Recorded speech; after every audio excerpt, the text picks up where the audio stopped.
Watching Eye on Africa, I'm James Creedon. These are our headlines from across the continent this evening. He was handpicked to succeed his predecessor, and Evariste Ndayishimiye has now been declared Burundi's president.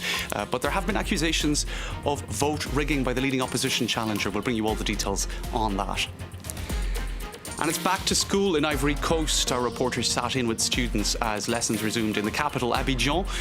But as you'll see, some teachers are more than a little concerned about the risks of returning to classes so soon.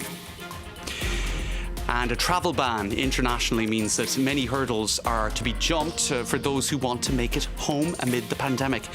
In Burkina Faso, we'll check out how repatriation of citizens is working along with the tricky question of quarantine. Thanks for watching. Now, the writing was on the wall since late last week, but today Burundi's new president was officially declared. The country's election commission announced Evariste Ndayishimiye as the new president. They say he won the vote by a convincing margin, but the opposition is far from convinced. Nicola Germain has all the details. There were no surprises in Burundi. In front of diplomats and state officials, the head of the Electoral Commission announced that the ruling party had won the presidential election. Il y a d'abord le CNDD-FDD qui a obtenu 3 82 210 voix, soit 68,72%. Et il vient en tête. Le deuxième, c'est le CNL avec 1 84 788. Soit 24,19%. Evariste Ndayishimiye is 52 years old. He'll be the next president unless his rival Agathon Rwasa is successful with his appeal. But Rwasa and the opposition don't believe the Constitutional Court is unbiased in a country that has been ruled by the same party for 15 years already. Evariste Ndayishimiye's mentor is Pierre Nkurunziza, who's been president since 2005. He decided not to run for a fourth term. In 2015, his controversial decision to seek a third mandate sparked huge protests. More than 1,000 people were killed, and at the peak of the crisis, more than 400,000 Burundians fled to neighbouring countries. According to analysts, Ndayishimiye is less dogmatic than Nkurunziza. He will now have to reduce political tensions in the country and, above all, improve the living conditions of Burundians. The World Bank says Burundi is one of the world's 3 poorest countries. Now, Ivory Coast is one of the first African countries to reopen its schools following the coronavirus shutdown. Now, most students are delighted with this relative return to normality, but teachers less so. Many think it's come too soon. France 24 sat in on one class at a school in the capital, Abidjan. Let's take a look. Spaced 1 metre apart, faces masked and hands cleaned. The pupils here know the rules. After a 2-month break, the children cannot wait to start learning again. Je suis content de revenir à l'école, retrouver mes amis, de continuer leurs cours. To minimise the infection risk, attendance is staggered, with pupils going to school every other day. One staff member was initially nervous to start teaching again. On a dit que peut-être il n'y aura pas de masques, c'était notre inquiétude, mais quand on est venu, on a vu que les masques étaient là. Bon, donc cette inquiétude-là est partie. The Education Minister is using the return to school as a chance to raise awareness about continued risk from the coronavirus. Si vous êtes à la maison, que maman veut sortir, papa veut sortir, il n'a pas porté le masque, elle n'a pas porté le masque, dites papa, il faut porter le masque avant de sortir pour ne pas tomber malade. With more than 2,000 cases of coronavirus detected in the Ivory Coast, the government is proud of measures taken so far to contain the pandemic. C'est au total 80 millions de masques qui sont mis à la disposition de la communauté éducative pour la protection de tout le personnel et des élèves. Some trade unionists say, however, that many schools have not yet received protective equipment and that their reopening is premature. Pour 6 cas, toutes les écoles ont été fermées. En cette période, le gouvernement a justifié cela par le fait que l'école est un moyen de propagation rapide. Alors, aujourd'hui, nous sommes à 2000 cas et on réouvre l'école. L'école a-t-elle cessé d'être le moyen de propagation rapide? The government has insisted that protective equipment is on the way. For Ivorian students of all ages, the teaching schedule has changed, with lessons set to continue up until mid-August. Now, it's an appeal to the country's farmers to raise the bar in a bid to attain self-sufficiency. Nigeria's President Muhammadu Buhari says there's no money left to import food, so it's up to farmers to redouble their efforts. The agriculture sector has suffered years of neglect, with oil revenue becoming the central focus of attention. Now, as one example, the country has been trying for years to crack down on smuggled imports of rice in order to boost domestic production. Nigeria's state coffers have been badly hit by the COVID-19 pandemic, in particular the knock-on effect on global oil prices. Now, South Africa is further loosening its lockdown starting on the 1st of June. Most sectors of the economy will be returning to normal activity.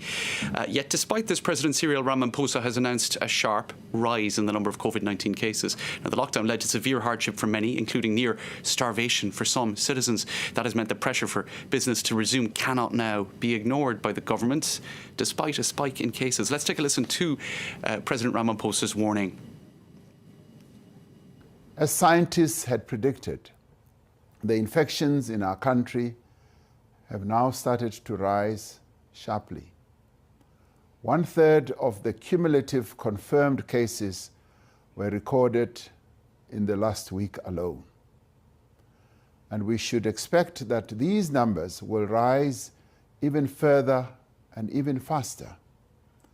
Various models have been built by model builders to predict the trajectory of the virus and to help inform our planning and budgeting. These models tell us two important things.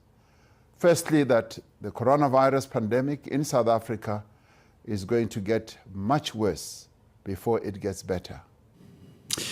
Now, Mauritius has recorded its first 2 cases of COVID-19 in almost a month. 2 residents of the island had recently been repatriated from India and appear to have brought the virus from there. Mauritius had been a coronavirus hotspot.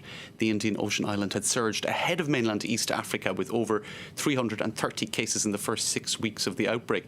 But by the 13th of May, no new cases had been diagnosed for 2 weeks. Victory over the virus was declared by the authorities, and that lasted up to these 2 most recent cases.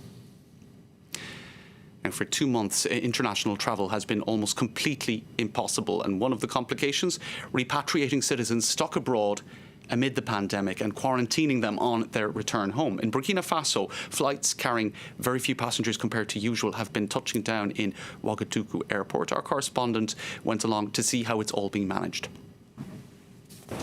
This Air France flight from Paris landed at Ouagadougou airport with 80 passengers on board. All Burkinabés stuck in France since the start of the COVID-19 health crisis that have finally been brought home. Health officials greet them off the plane to check for coronavirus symptoms before they can even set foot in the country. Il y a un thermoflasheur pour la température. Après la température, on les sert en gel. Après le service de gel, on les donne les fiches de consentement et les fiches santé. Si quelqu'un a une température élevée, cette personne aura une prise en charge spéciale. Après avoir fait ça, il se dirige au niveau de la gendarmerie pour la mise en route vers les hôtels. Once off the plane, the passengers wait for instructions. Others search for their names on the official list that will allow them to board the bus to their hotel. There, they'll spend 14 days quarantined. If Burkina Faso could bring more Burkinabés home, it would, says the Minister of Foreign Affairs, but the repatriation flights haven't been organised by the government. Quand la France affrète un avion Air France pour venir chercher ses ressortissants au Burkina Faso, nous profitons faire en sorte que les Burkinabés qui sont bloqués en France puissent donc prendre ce vol-là. Nous sommes à l'affût de ces opportunités-là et nous faisons le maximum avec les ressources limitées du pays qui ne permettent pas d'affréter nous-mêmes des avions. So far, more than 1,000 Burkinabés have been able to travel back to Burkina Faso, mostly from other African countries, since the start of the pandemic.